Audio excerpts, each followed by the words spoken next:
So hello class, welcome to one topic. Part one में हमने federalism का basic समझा था, लेकिन असली गेम तो अब शुरू होता है। एग्जाम में यही पार्ट सबसे ज्यादा पूछा जाता है और यही स्टूडेंट सबसे ज्यादा गलती करते हैं। लेकिन आज के इस वीडियो में मैं आपको पूरा का पूरा सिस्टम इतने आसान तरीके से समझाऊंगा कि आप कभी नहीं भूलोगे। हम जानेंगे यूनियन लिस्ट के बारे में, स्टेट लिस्ट के बारे में, कॉन्करेंट लिस्ट के बारे में, जैसा कि आप बोर्ड पे पीछे देख सकते हैं। और साथ ही साथ हम जानेंगे सेंटर और स्टेट की पावर। तो वीडियो को एंड तक जरूर देखना, क्योंकि यही कॉन्सेप्ट आपके मार्क्स को बूस्ट करेगा। I am damn sure. चलिए फिर बिना किसी देरी के अपने इस वीडियो को शुरू करते हैं। आपको पता है कि आपको क्या करना है, ठीक है? बने रहिए चैनल पे एंड तक। तो आज के सेशन में जैसा कि मैंने आपको बताया, हम तीन मेन लिस्ट के बारे में पढ़ने वाले हैं। यह है यूनियन लिस्ट, कॉन्करेंट लिस्ट और स्टेट लिस्ट। इसको बहुत अच्छे तरीके से हम एलोबरेट करेंगे, आपको इजी तरीके से समझ में आएगा, कोई परेशानी नहीं होगी। अगर कोई परेशानी होती है तो आप हमें कमेंट सेक्शन में लिख सकते हैं। ये है पार्ट टू। पार्ट वन के लिए आप आई बटन पे जा सकते हैं, वहां पे आपको लिंक प्रोवाइड करवा दी जाएगी, ठीक है? Without wasting our time, just start the chapter. Okay, तो यहां पे हमारे सामने यूनियन लिस्ट है। यूनियन लिस्ट जैसा कि नाम से ही पता चलता है, यूनियन लिस्ट यानी ऐसी लिस्ट जिसपे सारे के सारे फैसले सेंट्रल गवर्नमेंट ले रही हो। सेंट्रल गवर्नमेंट कौन होती है बच्चे? हिंदी में हम कहते हैं केंद्रीय सरकार। यानी जैसे इंडिया में अगर माने तो यूनियन में कौन है इस समय पे? बीजेपी है, भारतीय जनता पार्टी। तो यूनियन लिस्ट में पड़ने वाले सारे फैसले वो यूनियन गवर्नमेंट लेती है। जैसे कि डिफेंस के फैसले, फॉरेन अफेयर, बैंकिंग, कम्युनिकेशन और करेंसी, पैसा कितना छापना है, कम्युनिकेशन के फैसले, बैंक से जुड़े हुए फैसले, जैसे बैंक को मर्ज करना है, किसी बैंक को किससे अलग करना है, किसी के अंडर में करना है, वो सारी चीजें। फॉरेन अफेयर्स यानी विदेशी मामले भी जो है वो देखने का काम यूनियन लिस्ट के अंदर है। इस यूनियन लिस्ट में क्या होता है बच्चे? जितना भी है सारा का सारा रूल है वो कौन बनाएगा? यूनियन गवर्नमेंट बनाएगी। सारी की सारी पॉलिसी यूनियन गवर्नमेंट के अंडर में होगी, दूसरा कोई बंदा इस पे पॉलिसी नहीं बना सकता। फिर आते हैं हम सेकंड लिस्ट, स्टेट लिस्ट। अब देखो, हम जानते हैं इंडिया जो है उसमें कई सारे स्टेट्स हैं, है ना? और इस स्टेट्स में, अलग अलग स्टेट्स में क्या सीन है? अलग अलग गवर्नमेंट है, ठीक है? तो इस अलग अलग गवर्नमेंट में, जैसे मान लेते हैं हम इधर उत्तर प्रदेश है, यूपी है, राजस्थान है, गुजरात है, महाराष्ट्र है, एमपी है, इस तरीके से स्टेट है। और हर स्टेट में जरूरी नहीं है कि हर जगह बीजेपी की सरकार हो या हर जगह कांग्रेस की ही सरकार हो, बिल्कुल भी ऐसा जरूरी नहीं है। तो जहां पे जिसकी गवर्नमेंट है, लोगों ने जिसे इलेक्ट किया है, वो जो है फैसले लेगी स्टेट लिस्ट के सारे। जैसे पुलिस, ट्रेड, कॉमर्स, एग्रीकल्चर और इरिगेशन। इरिगेशन मतलब होता है सिंचाई। इससे जुड़े हुए सारे के सारे फैसले वहां की ही गवर्नमेंट लेगी, यानी स्टेट गवर्नमेंट। इसमें सेंट्रल गवर्नमेंट का कोई भी रोल नहीं रहेगा। फिर कुछ एक्सेप्शंस आते हैं, जैसे दिल्ली है। तो दिल्ली बेटा एक स्टेट नहीं है। दिल्ली क्या नहीं है? स्टेट नहीं है। ये तो आपको बचपन से मालूम होगा। दिल्ली क्या है? एक यूटी है। दिल्ली एक यूनियन टेरिटरी है। तो यूनियन टेरिटरी वाले मामले में क्या सीन होता है? यूनियन टेरिटरी वाले में होता है कि वो सारा का सारा उसका फैसला कौन लेगा? यूनियन लिस्ट से आएगा उसका, यानी कि सेंट्रल गवर्नमेंट लेगी फैसले किसके? यूटीज के। हम जानते हैं हमारे पास 8 यूटीज हैं, 8 यूनियन टेरिटरीज हैं, ठीक है? तो इस पे जुड़े हुए सारे फैसले किसके हो जाएंगे? यूनियन के। बट जो 28 स्टेट्स हैं, 28 स्टेट्स हैं, उन सारों के फैसले वहां की गवर्नमेंट लेगी। और वो सारे फैसले कहां पे आते हैं? स्टेट लिस्ट में आते हैं। जैसे पुलिस, दिल्ली पुलिस जैसे है, तो दिल्ली पुलिस दिल्ली के स्टेट गवर्नमेंट के अंडर में नहीं है, वो है सेंट्रल गवर्नमेंट के अंडर में। But UP police UP government के अंदर में है, केरला पुलिस केरला गवर्नमेंट के अंदर में है। हर स्टेट की जो पुलिस है, या फिर एग्रीकल्चर डिपार्टमेंट है, या इरिगेशन डिपार्टमेंट है, या ट्रेड डिपार्टमेंट है, वो वहां की गवर्नमेंट के अंडर में काम करती है, ठीक है? इसमें सिर्फ स्टेट बना सकता है, दूसरा कोई नहीं बना सकता। इसके सारे के सारे फैसले, इस लिस्ट में जितनी भी चीजें आएंगी उसके सारे फैसले कौन लेगा? स्टेट लिस्ट लेगी। फिर लास्ट चीज आती है कॉन्करेंट लिस्ट। इसको याद रखने का एक बहुत बेहतरीन तरीका है। देखो क्या था, जैसे जैसे हमारा संविधान यानी कि जो हमारा कॉन्स्टिट्यूशन वो डेवलप हुआ, तो कुछ चीजें बाद में आई। यानी 1950 के टाइम पे जब कॉन्स्टिट्यूशन डिजाइन हुआ था, उस समय पे सारी चीजें नहीं थी। कुछ चीजें ऐसी थी जिनको ना हम स्टेट को दे सकते थे ना यूनियन को दे सकते थे, उन सबको हमने कॉन्करेंट लिस्ट में डाल दिया गया। या फिर ऐसी चीजें जो न्यू जनरेशन के साथ आई है, उनको भी हमने कॉन्करेंट लिस्ट में डाल दिया। जैसे में देखते हैं, आपको समझ में आ जाएगा। जैसे education, forest, trade unions, marriage और उत्तराधिकार यानी सक्सेशन। यानी जैसे मान लो कि कोई एक बंदा है, बहुत प्रॉपर्टी है, उसके बाद उसका अगला जो कोई जनरेशन है वो अगर नहीं पैदा हुआ तो उसका सारा का सारा पैसा कहां जाएगा, वो देखने का काम जो है वो सब कॉन्करेंट लिस्ट में आता है। बट सवाल ये उठता है कि यूनियन पे तो यूनियन गवर्नमेंट ने फैसला ले लिया, सेंट्रल गवर्नमेंट ने, और स्टेट में स्टेट गवर्नमेंट ने फैसला ले लिया, बट कॉन्करेंट लिस्ट में फैसला कौन लेगा? तो यहां पे एक सीन है कि कॉन्करेंट लिस्ट में स्टेट अपने हिसाब से फैसला ले सकती है, यूनियन अपने हिसाब से फैसला ले सकती है जब उनको जरूरत पड़े।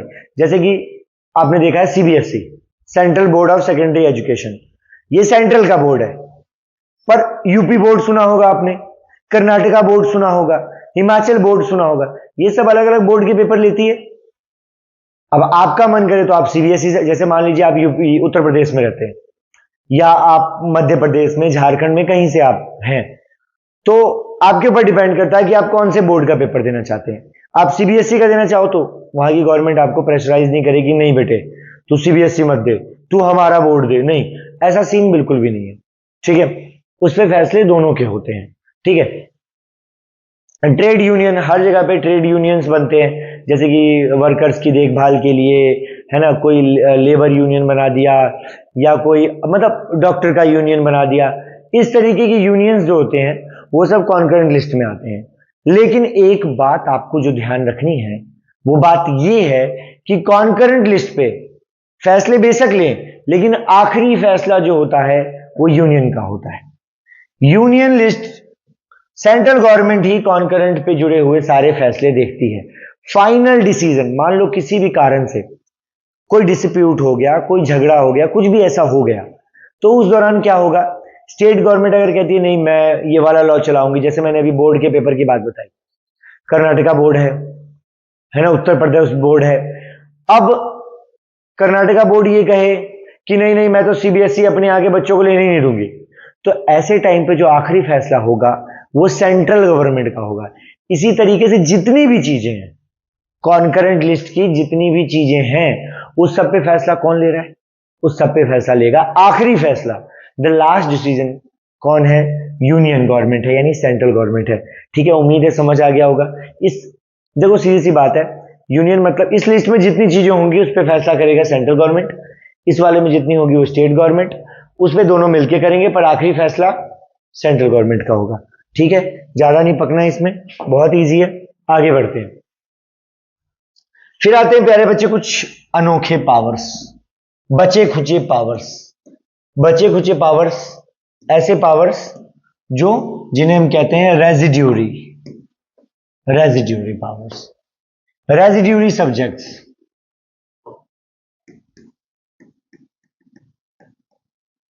रेजिड्यूरी सब्जेक्ट्स क्या होते हैं ये मैं आपको बताता हूं।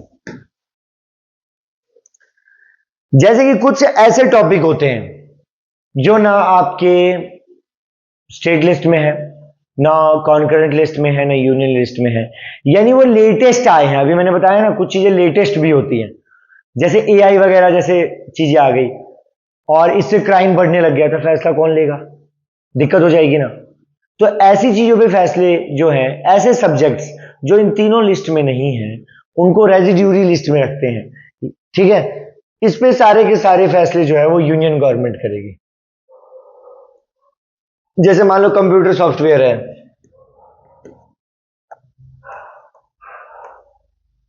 या एआई आजकल चल रहा है, इस सब पे फैसले ये सब रेजिड्यूरी में आता है। क्योंकि जैसे जैसे बेटा टाइम बदलता है ना, टाइम बदलने के साथ साथ मार्केट में नई चीजें आती रहती है, उसके लिए लॉ बनाना पड़ता है। तो अगर वो यूनियन, कॉन्करेंट और स्टेट लिस्ट में नहीं है, उसके अलावा कोई चीज है, तो उस पे फैसले के लिए रेजिड्यूरी सब्जेक्ट्स बनाए गए हैं और उसके सारे के सारे फैसले बच्चे यूनियन गवर्नमेंट ले लेती है। यूनियन गवर्नमेंट, यूनियन बोले तो सेंट्रल गवर्नमेंट लेती है, सेंट्रल गवर्नमेंट लेती है, इस बात का ध्यान रखेंगे। उसके अलावा एक और फैसला है, देखो कुछ स्टेट जो है जब इंडिया बना था, मतलब धीरे धीरे करके इंडिया एक हुआ, उस दौरान क्या था, बहुत सारे स्टेट्स थे, सरदार वल्लभ भाई पटेल जी ने स्टेट्स को एक किया। धीरे धीरे करके क्या हुआ, कुछ स्टेट जो है वो उसमें माइनॉरिटीज लोग ज्यादा रहते थे या ट्राइब्स लोग ज्यादा रहते थे, तो हम जैसे जो शहर में रहने वाले लोग हैं अपने फायदे के लिए वहां जाके ना बस जाएं और वहां के लोकल लोगों की पहचान खत्म ना हो जाए, इसलिए सरकार ने कुछ नए नियम लागू किए। इन्हें कहते हैं स्पेशल स्टेटस, इन्हें कहते हैं स्पेशल स्टेटस। जैसे कई सालों तक आपने पढ़ा कि जम्मू कश्मीर में क्या था, जम्मू कश्मीर को स्पेशल स्टेटस दे रखा था और स्पेशल स्टेटस की हद थी वो, मतलब बहुत ज्यादा, इतना कि सहा ही ना जाए। कैसे, वहां का अपना झंडा होता था, वहां का अपना मतलब पूरे इंडिया का अलग झंडा, जम्मू कश्मीर का अलग झंडा। हाँ बिल्कुल सही कह रहा हूं मैं, आप जाके चेक कर सकते हैं। पूरे इंडिया का अलग कॉन्स्टिट्यूशन, जम्मू कश्मीर का अलग कॉन्स्टिट्यूशन। स्पेशल स्टेटस जो मिला हुआ था, बाद में अभी आर्टिकल वगैरह हटाया गया, उसके बाद उसको यूटी बना दिया गया है ना, सीन तो ये है हम जानते हैं। फ्री स्टेट इस तरीके से हुआ।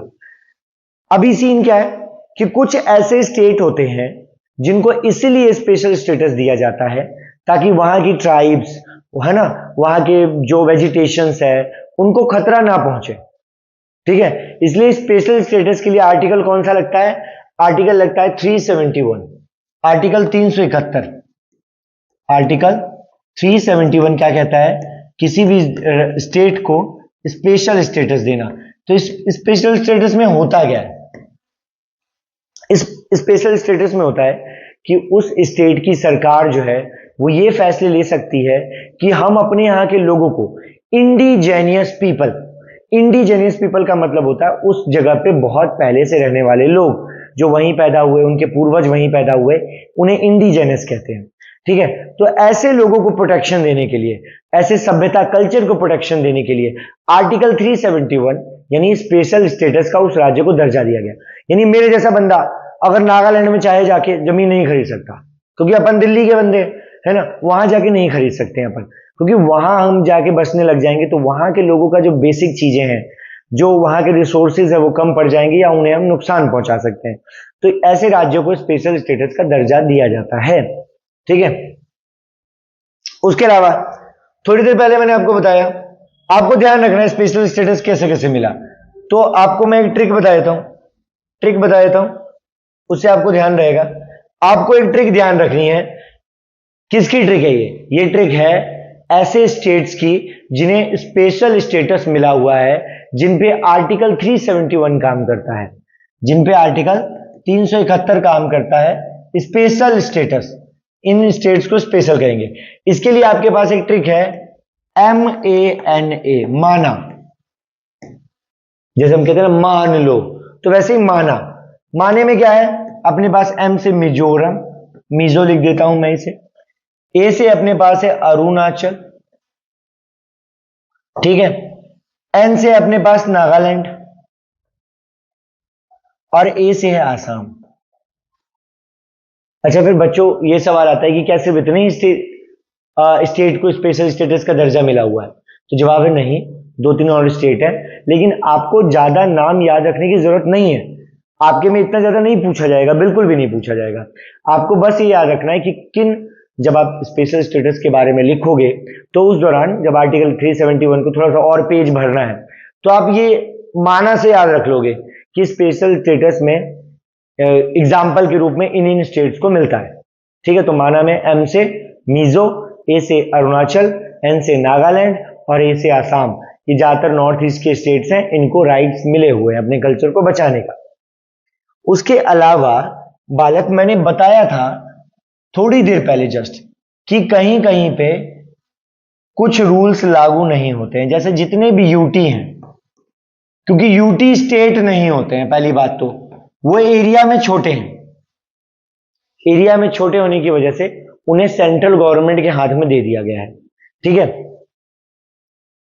तो जितने भी यूटीज है उन पे वो स्मॉल होने के कारण, जैसे आपको पता है दिल्ली है, लद्दाख अभी नया नया बना है, ठीक है, चंडीगढ़ है, चंडीगढ़ है, ठीक है, लक्षद्वीप है, ठीक है, इन सबको क्या मिला हुआ है, ये सारे यूटीज हैं। तो इनसे जुड़े हुए सारे के सारे फैसले कौन लेगा, इनसे जुड़े हुए सारे फैसले लेगा कौन सी गवर्नमेंट, यूनियन गवर्नमेंट, यानी कि सेंट्रल गवर्नमेंट बालक, सेंट्रल गवर्नमेंट लेगी इनके सारे के सारे फैसले, ठीक है। स्पेशल पावर दे दिया जाता है सेंट्रल गवर्नमेंट को कि इन सारे यूटी में सारे के सारे पावर किसके पास चले जाएंगे, स्टेट गवर्नमेंट, यानी कि यहाँ की पुलिस, यहाँ का टैक्स, यहाँ की जमीन, यहाँ की जायदाद, सारा का सारा सीन जो है वो किसके पास चला जाएगा, सेंट्रल गवर्नमेंट के पास चला जाएगा। Point to be noted. आगे बढ़ते हैं।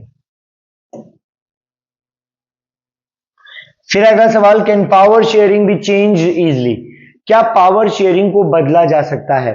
तो जवाब है नहीं, एकदम सीधा सा जवाब है नहीं। पावर शेयरिंग जो है वो पूरा का पूरा बेस करता है कॉन्स्टिट्यूशन पे।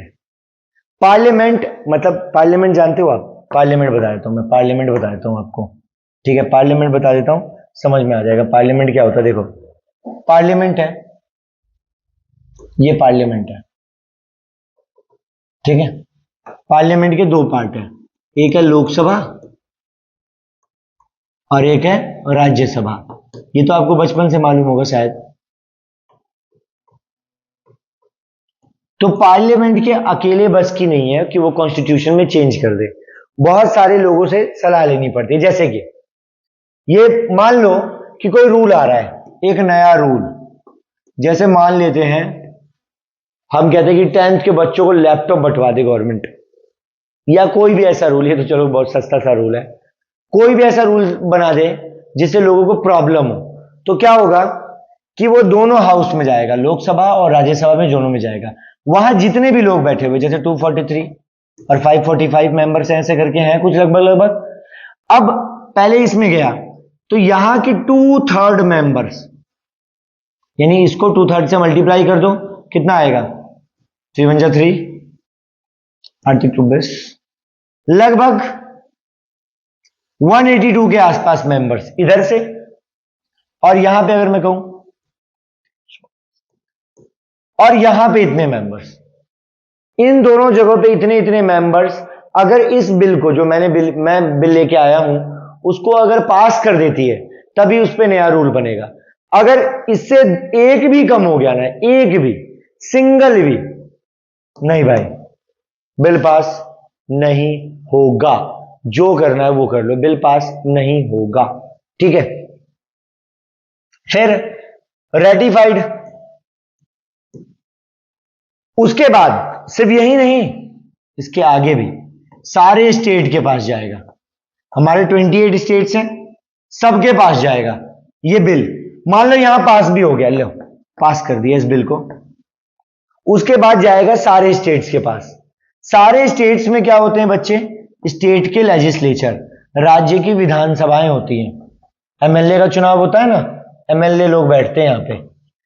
अब जितने भी स्टेट है, इसमें से आधे 14 स्टेट अगर इसको पास कर देते हैं, इस बिल को जो मैंने बनाया है, पहले क्या होगा, लोकसभा में जाएगा, राज्यसभा में जाएगा, दोनों जगह 2/3 लोगों ने, यानी हर 3 में से 2 लोग ने अगर पास कर दिया तो पास हो जाएगा। मान लो राज्यसभा में पास हो गया, लोकसभा में पास हो गया, राज्यसभा में पास होगा तो लोकसभा में ऑटोमेटिक हो जाता है, कोई टेंशन नहीं, वो बड़ी क्लास में जाओगे पता लग जाएगा क्यों।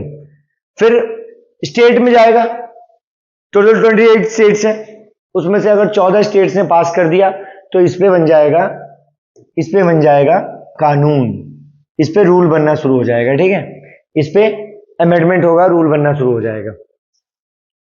अब फिर भी मान लेते हैं कि इन्होंने पास कर दिया, राज्यसभा ने, लोकसभा ने पास कर दिया, उसके बाद स्टेट लेजिस्लेशन ने पास कर दिया, फिर भी लोगों को, आम जनता को लगता है कि रूल गलत है भाई, तो क्या कर लोगे, करना पड़ेगा। तब आप जाओगे इसके पास, बड़े बड़े अक्षरों में लिख दे रहा हूं, देखो पहली क्लास में बताया मैंने, CJI, chief justice of India. तो चीफ जस्टिस ऑफ इंडिया कहां बैठते हैं, सुप्रीम कोर्ट, आप सुप्रीम कोर्ट का दरवाजा खटखटा सकते हैं। जैसे देखो अभी बाबरी मस्जिद डिमोलिश वाला केस जिसमें राम मंदिर बनाया गया है, तो मुस्लिम कैंडिडेट पक्ष के लोग के गए कि हमारे सेंटिमेंट्स भी जुड़े हुए हैं, इस मंदिर को नहीं बनाना चाहिए, हमारा क्या होगा, ये वो बहुत सारी दलीलें देने लग गए। तो वो कहां पहुंचे, मतलब मंदिर बनने से पहले वो कहां गए थे, सुप्रीम कोर्ट के पास कि नहीं भाई मंदिर मत बनने दो, मंदिर मत बनने दो। बहुत सारी अर्जी लगाई, फिर भी फैसला कोई फायदा नहीं हुआ।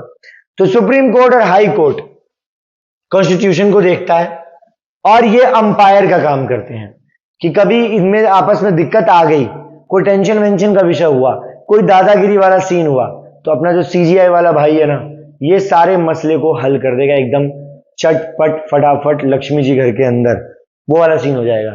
ठीक है ना, वो रील वील में वायरल होता था ना पहले। ठीक है, तो आप ये भी समझ गए होंगे, रेजिड्यूरी पावर समझ गए होंगे आप। ठीक है, उसके अलावा क्या पावर शेयर करना इजी है, तो जवाब है नहीं, बिल्कुल भी नहीं। अब है हमारे पास डिसेंट्रलाइजेशन, बड़े प्यार से समझा दूंगा, कोई दिक्कत नहीं होगी। बिल्डिंग द थर्ड टायर, 1992 में क्या हुआ हमारे देश में, 1992 में क्या हुआ मैं बताता हूं। देखो हमने कहा कि पहले सेंट्रल गवर्नमेंट, जिसको हम यूनियन गवर्नमेंट बोलते हैं, फिर हमने कहा स्टेट गवर्नमेंट। ठीक है यहां तक।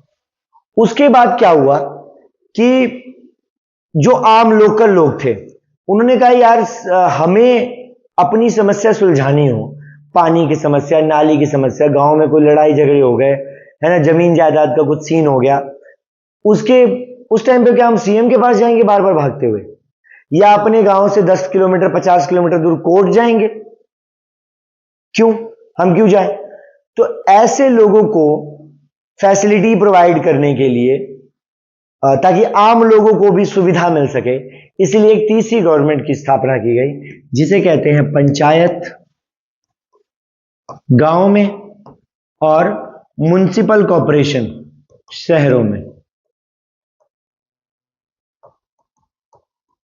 ठीक है, ये तीसरी टाइप की गवर्नमेंट, तीसरी टाइप का एक पावर शेयर किया गया जिसमें लोकल लोगों को भी पावर मिल सके, ताकि वो इस पावर से सीख सके कि कैसे काम किया जाता है। ठीक है, तो 1992 में क्या हुआ, कुछ चीजें पास की गई, पावर सेंट्रल और स्टेट गवर्नमेंट से लेके थोड़ी थोड़ी पंचायत को भी दी गई, लोकल पीपल को भी बेटर नॉलेज देने का हक है।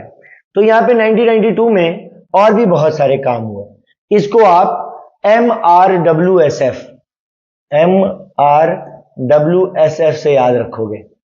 क्या क्या काम हुए? पहले हुए जो लोग मार्जिनलाइज थे, मार्जिनलाइज्ड वाला नहीं, एक मिनट, सॉरी माय बैड, इसमें है मैंडेटरी कर दिया गया कि इलेक्शन होंगे ही होंगे, हर चीज के इलेक्शन समय समय पे होने बिल्कुल जरूरी है। उसके बाद आर से रिजर्वेशन, किसको? एससी को, एसटी को, ओबीसी को, हर जगह पे ओबीसी, कहीं पे ओबीसी, कहीं पे ईबीसी, अलग अलग तरीके से काम चल रहा है, कोई टेंशन की बात नहीं है। ठीक है, उसके बाद डब्ल्यू से विमेंस को राइट दिए गए, महिलाओं को बोला गया कि 1/3 ये ना 1/3, हाँ 1/3 रिजर्वेशन दिया जाएगा हर जगह पे, जॉब हो, सरकारी नौकरी, कोई भी जॉब हो, प्राइवेट मतलब, या फिर गवर्नमेंट में आना हो, चुनाव लड़ना हो, सब में मिलेगा एकदम 1/3। उसके बाद है एस, स्टेट इलेक्शन कमीशन बनाया गया। इससे पहले क्या होता था ना, एक ही इलेक्शन कमिश्नर था जिसे हम कहते हैं CEC, चीफ इलेक्शन कमिश्नर, और उसके नीचे 2 इलेक्शन कमिश्नर। लेकिन बाद में हर स्टेट में जब चुनाव हुए तो वो इलेक्शन कमिश्नर जो सेंटर का है वो आके हर जगह थोड़ी काम करेगा, हर स्टेट का एक अपना इलेक्शन कमिश्नर होना चाहिए ना, ताकि इलेक्शन बहुत स्मूथली हो सके, मैन पावर ज्यादा रहे तो। ठीक है, तो स्टेट इलेक्शन कमिश्नर बनाए गए। और एफ से है फंड एंड पावर शेयरिंग। देखो स्टेट गवर्नमेंट से थोड़ी सी पावर लेके पंचायत या म्युनिसिपल कॉर्पोरेशन को दे दी गई कि भाई साहब आप बहुत ज्यादा पावर में हो। तो हमने क्या सीखा, एम से मैंडेटरी, यानी इलेक्शन करवा दिया जाएगा जरूरी। आर से रिजर्वेशन यानी SC ST OBC का रिजर्वेशन। W से विमेन, विमेन को ऐसे करके लिख दोगे तो 3 यानी 33% आरक्षण, ठीक है। फिर बनाया गया स्टेट में इलेक्शन कमीशन। और F से फंड जो है पैसा और साथ में पावर, थोड़ा पैसा लिया गया थोड़ी पावर ली गई और दोनों दे दिया गया पंचायत को। तो ये पैसा और पावर लिया किससे गया है? स्टेट गवर्नमेंट से, और उसको दे किसको दिया गया है? पंचायत या म्युनिसिपल कॉर्पोरेशन को। इसके लिए अमेंडमेंट हुआ था एक हमारे संविधान में, चेंज किया गया था। वो संविधान का संशोधन अमेंडमेंट याद रख लेना, 73 और 74। ये दोनों किसके लिए हुआ था? पंचायत के लिए एक और म्युनिसिपल कॉर्पोरेशन के लिए दूसरा। काफी आसान है, इससे ज्यादा कुछ नहीं आएगा, मैं गारंटी ले रहा हूं, मानो चाहे मत मानो, ठीक है। आगे आकर जैसा कि मैंने बताया, संविधान में, कॉन्स्टिट्यूशन में आर्टिकल नंबर 70 मतलब अमेंडमेंट नंबर 73 और 74 से कुछ चेंजेस किए गए। ये चेंजेस कैसे थे? इस चेंजेस के कारण जो स्टेट गवर्नमेंट है उससे थोड़ी सी पावर लेके, थोड़ा सा पावर लेके किसको दे दिया गया? पंचायत या म्युनिसिपल कॉर्पोरेशन, लोकल बॉडीज। अगर मैं बोलूं नॉर्मल भाषा में बोलूं ना मैं, तो स्टेट गवर्नमेंट से बच्चे पावर लेके लोकल बॉडीज को दे दिया गया, जिसे आम लोग चलाते हैं, ठीक है। इस लोकल बॉडी को हम 3 पार्ट में बांटते हैं, डिस्ट्रिक्ट लेवल, ब्लॉक लेवल और विलेज लेवल, ठीक है। डिस्ट्रिक्ट लेवल पे क्या होता है? इसका जो हेड होता है वो जिला परिषद का चेयरपर्सन होता है। इसको समझ लेते हैं, काफी इंपॉर्टेंट है। वैसे 7वीं 8वीं क्लास में आ जाता है, पर मैं बताता हूं। देखो, ये जो आपका पंचायत सिस्टम है ना, कैसे होता है? सबसे पहले होता है डिस्ट्रिक्ट लेवल, सबसे ऊपर होता है डिस्ट्रिक्ट, जिला के लेवल पे। इस डिस्ट्रिक्ट में कौन हेड होगा? इसके हेड को कहेंगे जिला परिषद चेयरपर्सन, परिषद का चेयरपर्सन, ठीक है। कई सारी समिति मिलकर एक डिस्ट्रिक्ट बनाते हैं। फिर आता है उसके नीचे ब्लॉक, ब्लॉक लेवल। इसको हम पंचायत समिति या मंडल कहते हैं, ठीक है। ये भी लिख सकते हो आप।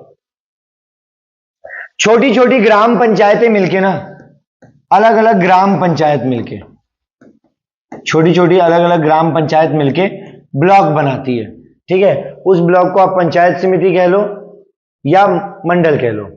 और इसमें पंचायत के मेंबर चुने जाते हैं, पंचायत के मेंबर्स, पंचायत के मेंबर होते हैं इसमें, ये आपको ध्यान रखना है। फिर सबसे आता है ग्राम स्तर पर, विलेज के लेवल पे। विलेज के लेवल पे कौन होते हैं?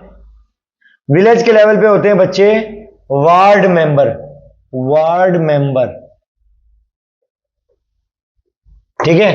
जिनको हम कहते हैं देसी भाषा में अगर मैं कहूं पंच साहब, सरपंच, पंच साहब, और साथ में उनका ऐड होता है सरपंच साहब, सरपंच, ठीक है। ये जो बड़े लोग होते हैं, एडल्ट लोग होते हैं, वो चुनते हैं पंच और सरपंच। तो मैं एक बार फिर से बताऊं, डिस्ट्रिक्ट लेवल पे हेड कौन होगा? जिला परिषद का चेयरपर्सन। उससे नीचे आएंगे ब्लॉक लेवल पे, जिसको पंचायत समिति कहते हैं। इसमें कई छोटे छोटे गांव मिलकर ग्राम पंचायत बनाएंगे। उसके बाद आती है पंचायत, जो हर एक गांव की अलग होती है, और वहां का होता है सरपंच साहब, ठीक है। पंच सरपंच साहब होते हैं। वार्ड मेंबर को पंच कहते हैं और उसके प्रेसिडेंट को सरपंच कहते हैं, ठीक है। एक बात आपको ध्यान रखना है, ग्राम सभा की मीटिंग पूरे साल भर में 2 से 3 बार होती है, जिसमें गांव के मेंबर जुड़ते हैं और किसी चीज पे फैसला लेना हो तो वो फैसला लेते हैं, ठीक है। एक साल में 2-3 बार। इस बात को प्रूफ करने के लिए आते हैं कि कितना पैसा लगेगा गांव में, किस जगह क्या काम होना है, बस। आगे देखते हैं। फिर शहरों में, शहरों में क्या होता है बच्चे? शहरों में होता है, बड़े बड़े शहरों में होता है म्युनिसिपैलिटीज, म्युनिसिपैलिटीज, और इसका हेड होता है म्युनिसिपल चेयरपर्सन। और ये कस्बे हैं, ये बड़े शहर हैं। बड़े शहर में होता है म्युनिसिपल कॉर्पोरेशन, जिसका हेड होता है मेयर। जैसे दिल्ली है, मुंबई है, यहां पे जो हेड होगा उसको कहेंगे मेयर, ठीक है। और जो छोटे स्टेट है वहां का जो हेड होगा उनको कहेंगे म्युनिसिपल चेयरपर्सन। ठीक है, तो मेयर जैसे दिल्ली है तो दिल्ली में मेयर है। ठीक है, और यहां पे क्या बनेगा, म्युनिसिपल कॉर्पोरेशन बनेगा। ठीक है, ये दुनिया के सबसे लार्जेस्ट डेमोक्रेटिक एक्सपेरिमेंट हुआ है। 36 लाख लोगों को चुना गया रिप्रेजेंटेटिव के रूप में, यानी इसमें पंच, सरपंच, जिला परिषद का हेड, ये सारे मिला के टोटल 36 लाख लोग से ऊपर हो जाते हैं। कई कंट्री की तो इतनी पॉपुलेशन नहीं है जितना हमने लोगों को हेड बना रखा है। 36 लाख लोग ग्राम पंचायत में काम करते हैं हेड के रूप में, एक गांव का हेड, एक ब्लॉक का हेड, जिला परिषद का हेड, है ना। ये सब मिला के पूरे इंडिया में 36 लाख से ज्यादा लोग हैं। कई कई देशों की तो इतनी जनसंख्या नहीं है बावले, समझ रहा है। चलिए थोड़ा और बने रहेंगे, खत्म ही होने वाला है चैप्टर बस। ठीक है, बोरियत से बिल्कुल नहीं लेना है, सब्जेक्ट है, अच्छे मार्क्स स्कोर करोगे। 2 मिनट का ब्रेक। और इस नए सब्जेक्ट को पढ़ने के लिए आप हमारे चैनल को सब्सक्राइब कर सकते हैं वन टॉपिक।